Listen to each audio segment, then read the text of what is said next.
Hello friends, IIT খড়গপুরের main building তো আমরা সবাই দেখেছি, কিন্তু আমার পেছনে যে বিল্ডিংটা রয়েছে এটার কিন্তু একটা গল্প আছে। তো চলো আজকে এই বিল্ডিংটা নিয়ে একটু চর্চা করি।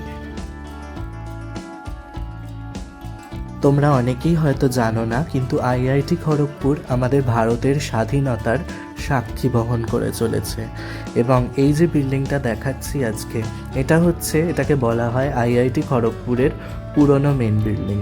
তো এটা 1920 সালে তৈরি করা হয়েছিল, যেটা এখন হিজলি শহীদ ভবন নামেও পরিচিত, এবং এটা বর্তমানে একটা মিউজিয়াম। কিন্তু সবথেকে ইন্টারেস্টিং খবর হচ্ছে এটাই যে এই যে বিল্ডিংটা দেখছো, এই জায়গাতে বা আশেপাশের এরিয়াতে কিন্তু ব্রিটিশ শাসকেরা ভারতের স্বাধীনতা সংগ্রামীদের বন্দি করে রেখেছিল।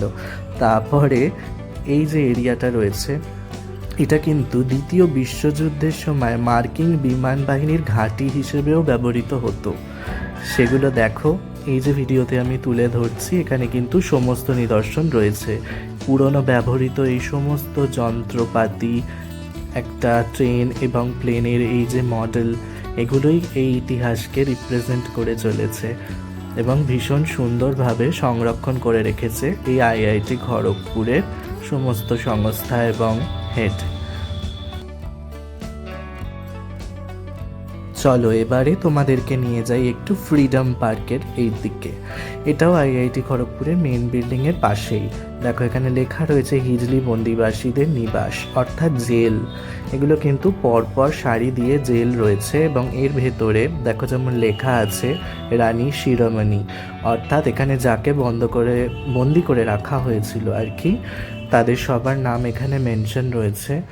আর এই যে লক সিস্টেমটা জেলের, সেটা কিন্তু বড়ই অদ্ভুত। দেখো, বাইরের দিক দিয়ে গিয়ে কিছুটা পাশে লক হচ্ছে, সারি দিয়ে পরপর এখানে এইরকম জেলই রয়েছে যেখানে হিজলিবাসী বৃন্দদের বন্ধ করে রাখা হয়। হিজলি হচ্ছে খড়গপুরেরই একটা এরিয়া।